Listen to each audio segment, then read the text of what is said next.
Hello and welcome to yet another live stream of Mad About Sports. And today we are going to be talking about football as the title race in the Premier League is getting extremely close at this point of stage.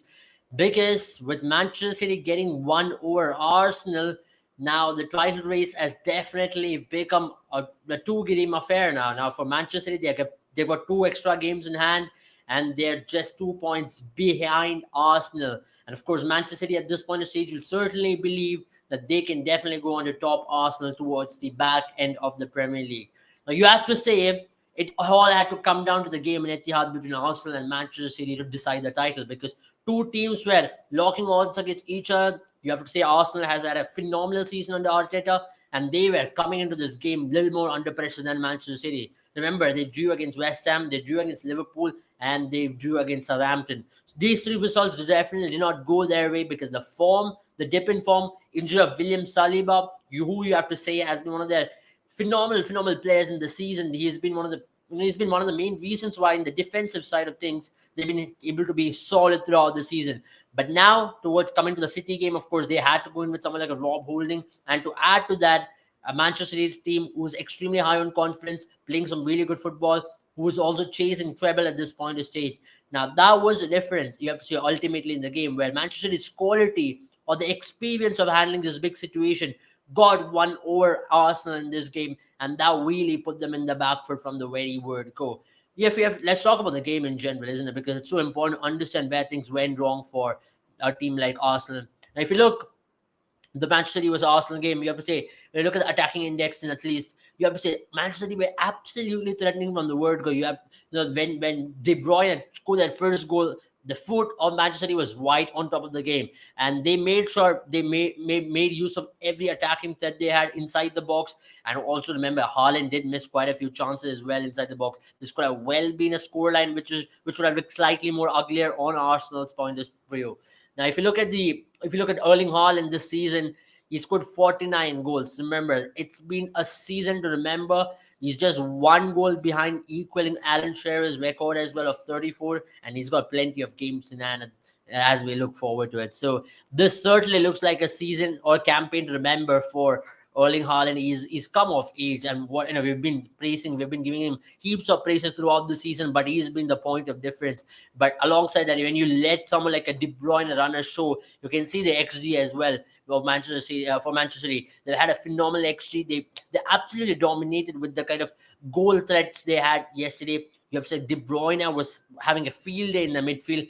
The pressure which could have been contained was absolutely taken away. If you go to tactical side of things, you have to say that Pep Guardiola literally took a leaf out of De Zerbi's book in terms of the build-up, in terms of the way he structured his team yesterday. Now, it's not often you say Pep Guardiola takes a leaf out of someone else's book because Pep Guardiola himself is a master tactician. But if you look at the style of play which City adopted in yesterday's game, going in with a 4-3-3, which is a very traditional formation for Pep Guardiola himself, but he did go in with fullbacks of Kyle Walker and Akanji, and made sure the primary reason he went for them both is to make sure Martinelli and Bukayo Saka does not have any million threat.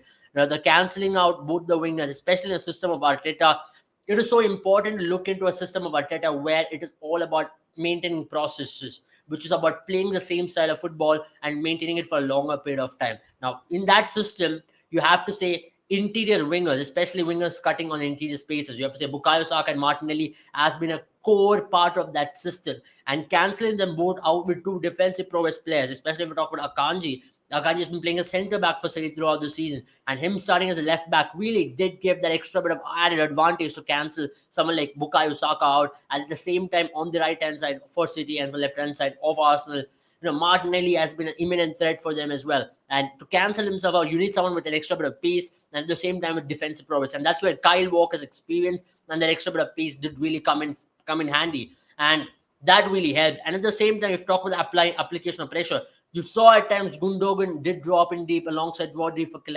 collecting. That also made sure someone like they had to leave Partey alone in most of these spaces, and that led someone like De Bruyne with free hand space to operate in the midfield because Partey alone couldn't do a job. That meant that Bernardo Silva was tucking in interiors, and you have to see on the right hand side for City, Bernardo Silva has had a phenomenal time.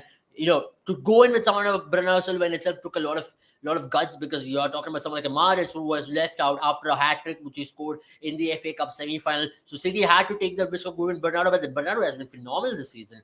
Whenever he's gotten that opportunity to play on the right hand side, his defensive work rate has been phenomenal as well. He has played as a right wing back on more occasions for City this season, in a different kind of Pep system. So his defensive work rate has steadily improved, and to add to that as well, his value of coming in and creating those chances and his technical ability. Now that is where someone like Partey couldn't definitely handle in the middle of the park. In the middle of the park, Partey was always getting manned by someone like a De Bruyne and also by Gundogan, especially in the pressure. So Arsenal applying pressure also did not really work their way, because Arsenal's pressure was bet by City on numerous occasions.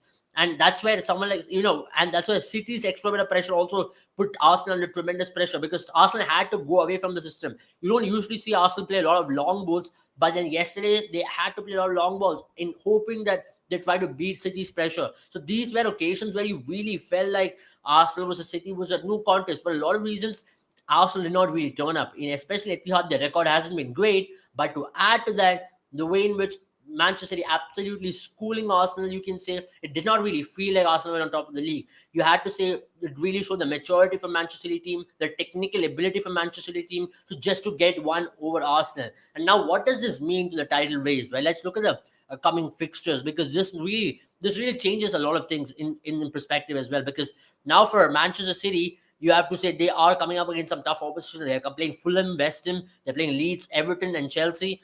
And Brentford to end off with Brighton. But when you look at Arsenal, the fixtures are going to be tricky. You're going to be playing against a informed Newcastle. Maybe Arsenal, maybe Chelsea fixture is going to be slightly more easier, because Chelsea aren't really doing well at this point of stage. But you have to say the Newcastle fixture is going to be tough alongside the Brighton fixture, because Brighton is another team who's been flying high. They've done a phenomenal job under De Zerbi. You have to say playing the FA Cup semi-final, to add to that, to take that game into penalties, and the way in which they have played their football, some quality, high-intensity football, which has put a lot of teams under pressure. So that is where the two ends are going to be totally different for Arsenal now going into that particular fixture as well. And the game against Newcastle, you have to say Newcastle, after the victory over Tottenham Hotspurs, they are flying in a better position. They are really going to feel they really believe that they can maintain the top four and get so the motivation factor for Newcastle is also going to be totally different. Now that is where Arsenal will really hope City drops points, but that's something which you don't see from City. If you look at City historically, there have been seasons from January they have been on close title races with teams like Liverpool, where they've really lost points. They've really maintained the momentum. Now that is one thing by Pep Guardiola and the Manchester City team. Because of the squad depth they've got, they can always tend to rotate the squad and make sure their players stay fresh.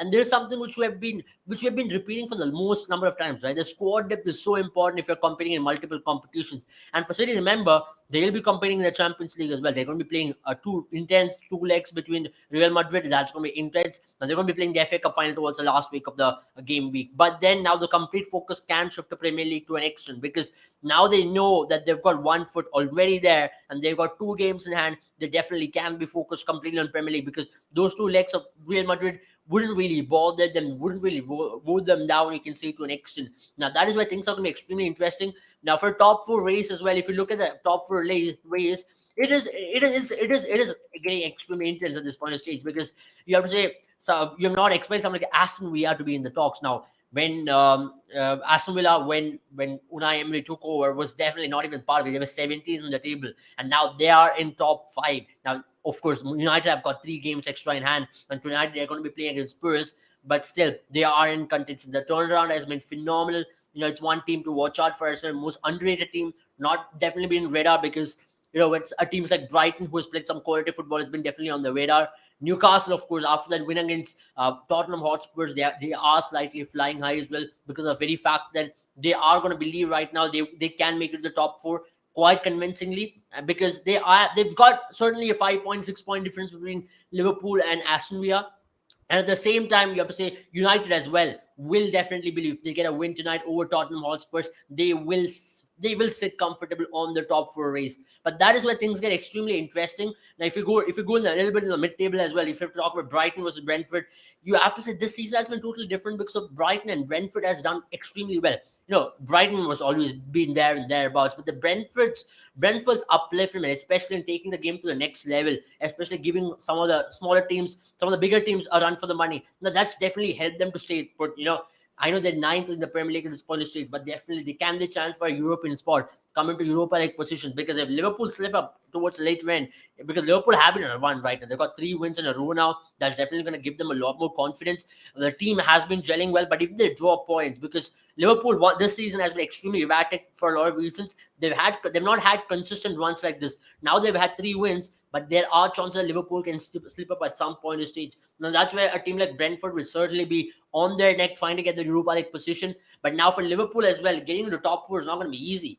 Now they'll be really hoping that United drops points, because for United they've got some tricky fixtures as well. Because remember, United will be playing Tottenham Hotspur, they'll be playing Aston Villa next and Brighton next. Now these 3 fixtures are tough. It's not definitely the most easiest ones. You can say Tottenham Hotspurs, considering the form they have, should be easy. But then remember, they're going to be playing away tonight. And after Villa at home is going to be a very interesting fixture, considering the fact that United's 2 main centre-backs are not available. And remember, now the focus is definitely going to be about putting pressure on United. Because without Varane and without Martinez, the United has definitely not looked like the team which we know. But definitely, you have to give credit to Ten Hag over there for managing this team against Brighton in the FA Cup semi-final as well, taking the game to penalties. Now, this is where things can be extremely tricky for United to maintain that spot and give a run for top four. You still have to say, with an extra games in hand for United are the favourites to make it to the top four among the two, between Aston Villa and Tottenham Hotspurs.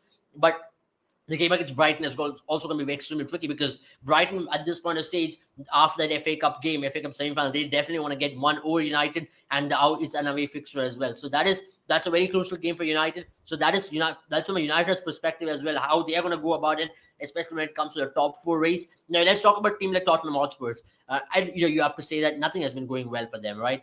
From that loss against Newcastle United, them reimbursing the fans. It's been a funny journey for them. For Tottenham Hotspurs, it's a very tricky. They're playing United, then they're playing Liverpool next. Remember, Liverpool is a tricky fixture at this point of stage for Tottenham Hotspurs, primarily because Liverpool are gelling well. As I really mentioned, for Liverpool, they've really come off after that loss in Champions League. They've really been able to come, reflect on themselves, because considering the fact that they do not have a lot of squad depth, they made their signings also very clear that they do not want to go behind someone like a Jude Bellingham. They really dropped that plan. Now they want to go into extra man in the midfield, and they want to sign a defender as well. So considering all these factors, Liverpool have been able to come off very well. You have to say the form of Cody Gakpo and Darwin Núñez has really helped this team, especially up top alongside Salah.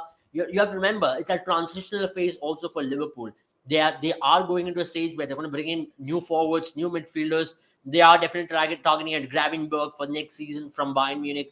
Then they're looking at extra midfield signings as well, and especially a centre-back signing as well. So that is where Liverpool are looking, but they want to finish the season strong. They want to get a European position at this point of stage, because with European position, what you also get is additional amount of money. So that is about it, especially when we talk about the Liverpool Football Club.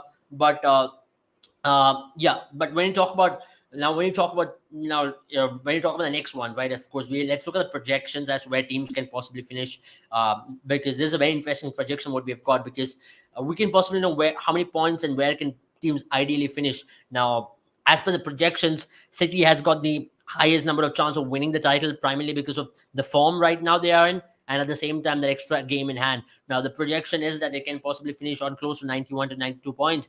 So this is interesting, because for Arsenal as well, they're projected 91 points, and that is where things can be slightly different. Because remember, for City, that extra 2 games in hand can really come in handy. Even though if they slip up in one of these games, they can really believe that they can get back at them. They can go on consistent runs. So the projection says Manchester City will be eventual champions once again. Now, what does that mean for a team like Arsenal, who dominated the league for 10 months? You have to say that is a huge hit on themselves, isn't it? Because they dominated the league in completely on all fashions, you have to say so. They did not really let anywhere at any point of stage really make a slip up. They really went about it in the most possible and the best manner possible. You have to say, at the start of the season, a lot of people did not really expect Arsenal to be on top of the table. But the changes, the turnarounds, them getting some crucial wins, out of positions where you really do not expect them to grab 3 points, and then ultimately come into the later end and slip it up. Did anyone expect this happening? Certainly not after January and after February, at least, because of the very fact that Arsenal were getting on a run. They were getting well on course to win that title, to be absolutely in a cruise control mode. Now, you have to say it comes down to themselves as well. The injuries has not really helped them, and the clinical mindset. At times, more often than not, especially with the team, when they maintain a lead and a very close lead, the pressure is going to be on the team who's going to maintain that lead. Primarily because they know a team is right behind their net, and if they slip up somewhere or the other team can climb over. For for Arsenal, the pressure was totally different. They knew they couldn't slip up. So that pressure was definitely there. Alongside that, for City, the pressure was totally different because they knew they just had to maintain the though they were trailing, but they knew they could get on longer runs because they had done it before on numerous occasions, and that was the ideal, and that's the difference what we're talking about. We know that league is not yet done, league is far from done, but the fact is that at this point of stage, City are there with one footing at least, especially in the Premier League crowning champion, being crowned as Premier League champions. And now that is the major difference in the larger scheme of things. The pressure has really brought Arsenal down towards the latter end. And also you have to say William Saliba's injury, as I already mentioned, has been a major blow for this team because remember when Arsenal starts their build-up play, William Saliba is a massive factor in that build-up play because he receives the ball and at the same time his technical ability, especially when it comes to defending, has been top-notch throughout the season. One of the reasons why they got him back from Marseille is the very reason that they wanted him. They wanted that quality of William Saliba.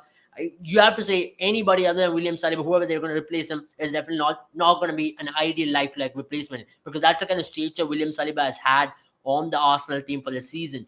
Now let's talk about other teams as well. If before we move further into the live stream, let's talk about Chelsea because it's been a curious case for Chelsea Football Club. Not been great. They've lost yet another game under Frank Lampard, and things are not really looking good. We've often spoken about Chelsea in a way that they really have to step up, and they've not really been able to step up. Now losing to Brentford 2-0 is another massive loss. Now they're going to be coming up with Arsenal next, and it's not going to be an easy fixture at all. Going away from home, and Arsenal will be definitely on their throat to get that 3 points because at this point of stage, Arsenal will know that they'll have to be absolutely on the top of the game. And for Chelsea, they'll be playing United next, they'll be playing Manchester City once, Nottingham Forest, and these are not easy at all because these are tough fixtures at the end of the day. And how many points can they possibly grab? Because remember, on the other side of things, Chelsea are not far away from the relegation battle. I know you have to say they are slightly more safer, but this time, if you look at the relegation battle, it's a close one. If you talk about teams like Everton, Leicester City, and compare them with teams like Crystal Palace, though it's an 8 to 9 points gap, but things can change very quickly in the Premier League. And that is where Chelsea do not want to really slip up to 15th or 16th position because that's going to be a disaster of the season, ultimately, if you look at the larger scheme of things. And for Chelsea, they've not got a win at all. They've not had any move on in terms of getting those points, and that's not a good sign. Ultimately, when you talk about getting those 3 points and at least making sure they're in a better position to end the season for the next season, whoever takes over. Now, the links with Pochettino is extremely close. It's a done deal now. Pochettino might be joining Chelsea. Now, let's talk about is that a good move? It's still a doubtful one for sure. But, you have to say Pochettino has got that ability to build teams in the past, and he's done that previously. And maybe Todd Bowley and the management of Chelsea certainly believes that he's the right man for building this young squad and making the most out of it. And remember, one good factor about Pochettino is that he uses local talents quite a lot as well. So that's going to definitely help the Chelsea Football Club in terms of a vision for the future, in terms of bringing the players, a right personnel for the next near future as well. Getting them together as a unit and making themselves believe that they can compete. For next season, they would want to compete in top 4 because now all the European dreams are almost over. So it's almost shutters for the European teams for Chelsea. So they know next season there's no European football, so they can put the complete focus on the domestic competitions and making sure they build a core unit for the next 2 to 3 years. And Mauricio Pochettino is going to be an important factor to that. Now, how deep can Chelsea go down from here on? Because Arsenal game is going to be extremely difficult for them to get a win, considering their form.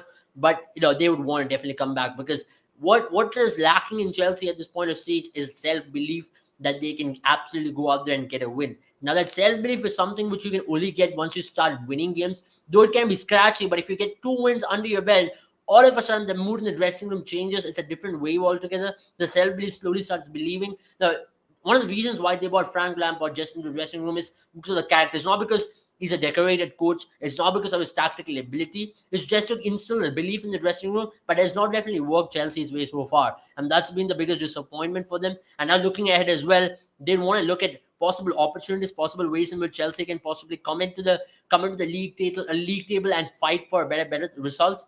And now that's going to be very crucial for Chelsea Football Club, looking at maybe 4 games down the line where they're going to stand prior to the 38th and 37th game, and how they can approach it, because they would want to end the season at least with 2 to 3 wins from here on. They don't want to be stagnant on 39 points and hope for other teams to also slip it from the down end, because that's definitely not going to happen with the kind of form Chelsea has gone through. You can say it's as worse than any team at 16th or 17th position, and that is the worrying sign for for Chelsea Football Club. Now, that is about from Chelsea. Now let's look at the relegation battle, because it's very interesting. You have to say relegation battle. Uh, at this point in stage, at least as it stands, you have to say, and it's predicted that Everton, Southampton, and also Leicester might get relegated. But you have to admit that it's been a tough season for Leicester City. They're just relinquishing right at the bottom of the table with 29 points, and it's not been easy. But remember, they're just 2 to 3 points just behind Nottingham Forest and also Leeds United. So they definitely want to hope that they escape the relegation battle. Remember, it's just been like 8 years before they won after they won the Premier League, and 8 years later on getting relegated is definitely not a good thing. They would definitely hope that they can turn things around, and they can turn things around pretty quickly, because it's a close battle from position number 14, you can say so, to position number 20, because anything can change very quickly. Now, if you look at a team who's been slightly climbing in that, you have to say Bournemouth has done much better in terms of that. They're slightly more on the safer side, and they still believe that they can do a job much better. And also Wolves on the other end have done. Wolves have definitely escaped that relegation battle to an extent. They've really gone up to 37 points. But on the other side of things, teams like West Ham has not really been most clinical in terms of grabbing the opportunity. But you have to say that a draw against Arsenal would have given them a lot of confidence, and they got a win after that. Though they faced a loss in the last game, but you have to still believe that West Ham will also be slightly on the safer side. But for Leeds and Nottingham Forest, it's not been easy, because Nottingham Forest, though they won yesterday, but though they defeated Brighton, but you have to say that for Leeds and Nottingham Forest, it's not going to be easy to end the season on that high, because they've got some extremely tough fixtures, and they wouldn't want to really be in a jigsaw puzzle at the end of the day, where they're going to be fighting for 1 point different to stay in the league or alive, because these kind of pressure can really bow a team down, and that's going to be a test of character for Nottingham Forest as well to survive in the league. Remember, they just got back to the league, and now they don't want to be going and having a slip up straight up in their first or second season, and that's not going to be an ideal way to go about things. And it's going to be an interesting relegation battle, because we often talk about the race up top, but the relegation battle has gotten extremely interesting as well, because the teams down there hasn't been extremely consistent. So that's what's made the relegation battle extremely interesting. It's not like the teams have done well, so that it's been a very tight competition down the other end of things. The teams have not really gotten off. It's been the season which has seen the most number of managerial sackings as well, and that's primarily because a lot of teams have gone inconsistent runs for a longer period of time. It's not 1 or 2 games. They've gone for 4 to 5 games without a win, and 4 to 5 games with absolutely scoring 0 goals as well. Now, that is one of the reasons why the relegation battle down there it's getting interesting.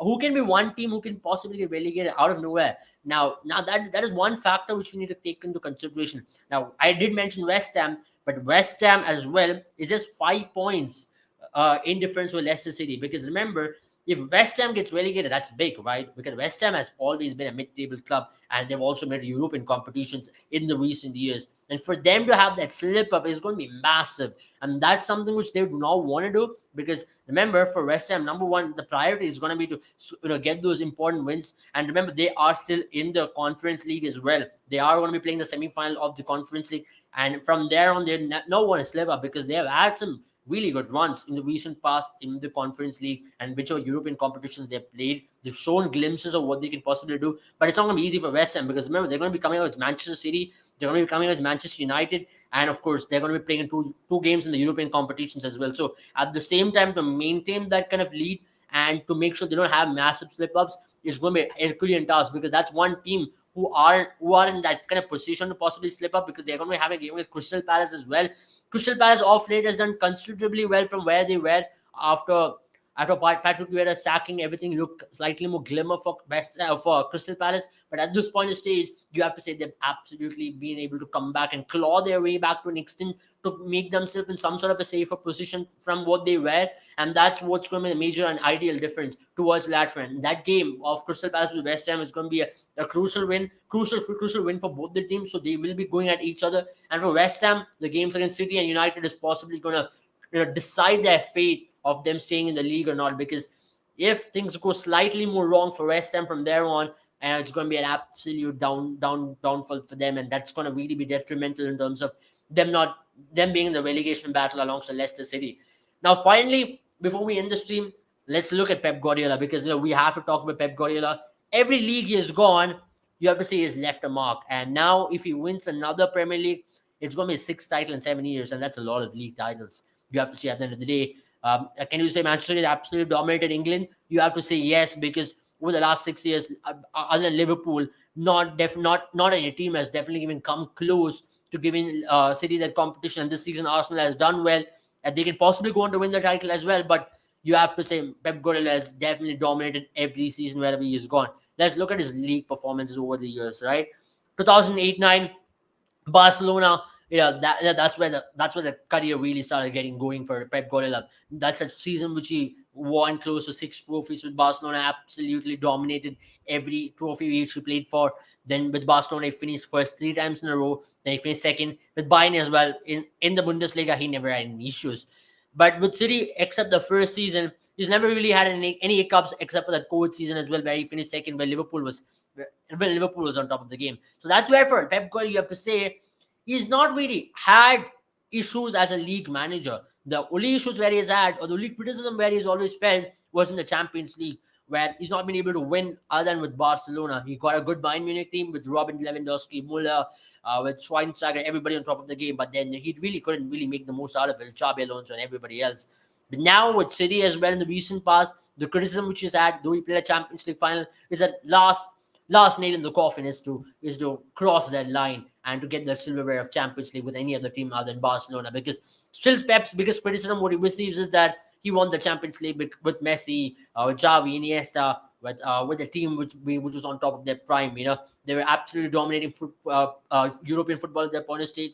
And now if he can go on to do well in the Champions League this season, alongside that win another league or possibly win another FA Cup as well, that's definitely going to leave a mark in English football, and that's going to be historical as well. Remember, Manchester City is in a chance to win a treble right after Manchester United they did 24 years ago in 99. So there's an opportunity right up for grasp. You did speak about Liverpool as well last season, because Liverpool also was in a very similar position. You saw towards the end, it's never easy to compete in all competitions to win, because in English football, in general, it's much more tougher because domestic competitions can be extremely grueling.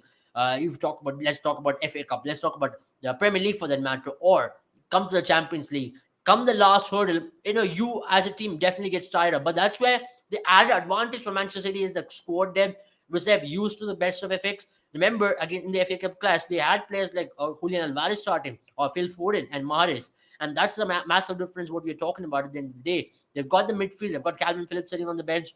They've got players who can come in and do a job. Laporte there. And that is the massive difference you're talking about. And that squad depth of these many good players who can go out there and do a job for themselves on their day, and talk about the mainstays of Kevin De Bruyne, Bernardo Silva, Gundogan, Haaland. And that is the major difference. When you have so many players out there to switch and turn around, you can try to keep a squad fit and fun throughout the season. And that's really worked in City's FX so far. And that is going to be City's biggest trump card as well come the end of the season, competing in all 3 competitions and trying to stay relevant, trying to really take the game to the next level. Now, what are the chances City can win a treble, right? Because it's the most asked question as well. Can City go on to really get their footing into that treble? Can they be the second team in English football after United? The chances are definitely there, but it's not going to be easy. You have to say the final against United is not going to be easy at all for City. At the same time, the Champions League against Real Madrid is definitely not going to be easy, because that's where it's going to be really tested for them, because they would really put their heart and soul into Champions League football at this point of stage.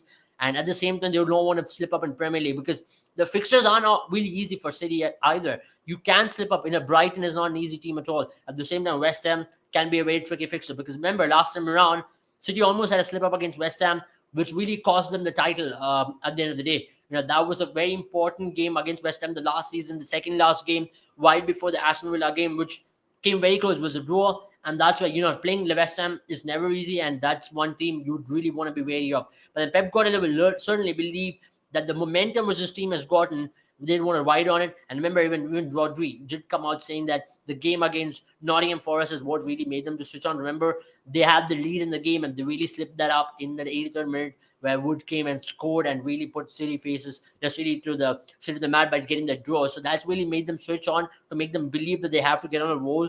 And remember, the momentum is a massive factor, and they want to ride on the momentum at this point of stage and get most number of points out of it and see how things go. So, guys, that's about it from us, especially when we talk about the Premier League title race. We've been able to discuss who can stay in the league, who are the favorites, and who can possibly make it to European competitions as well. Thank you for joining, and it was a pleasure, talking about football and talking about the title race, because it's been one of the most interesting title races after a long time. Because you've had Arsenal who have dominated the league for the last 10 months or so, and all of a sudden you are seeing them slip up in the last final moments. And these are things which you don't want to ideally see. You want to see a new winner in the league, and for a lot of reasons, you would want to see Arsenal really take their final leap. And now Arsenal still certainly believe that enough games in hand for them to stay relevant in the league. But you have to say City are right there and thereabouts. Thank you for joining. Do remember to subscribe to our channel and also follow our page on Instagram. And also do remember to share and like this video so we can keep coming back with a lot of this content and keep you always on the foot. And remember to do check all our videos out. We have done some exciting tactical analysis on IPL mystery spinners and also on strike rates as well if you're a cricket fan. And do not forget to check out our courses as well. The link is in the bio. If you're an aspiring cricket analyst or a football analyst, do check out our courses. The link is in the description. And have a good time, all of you. Bye-bye.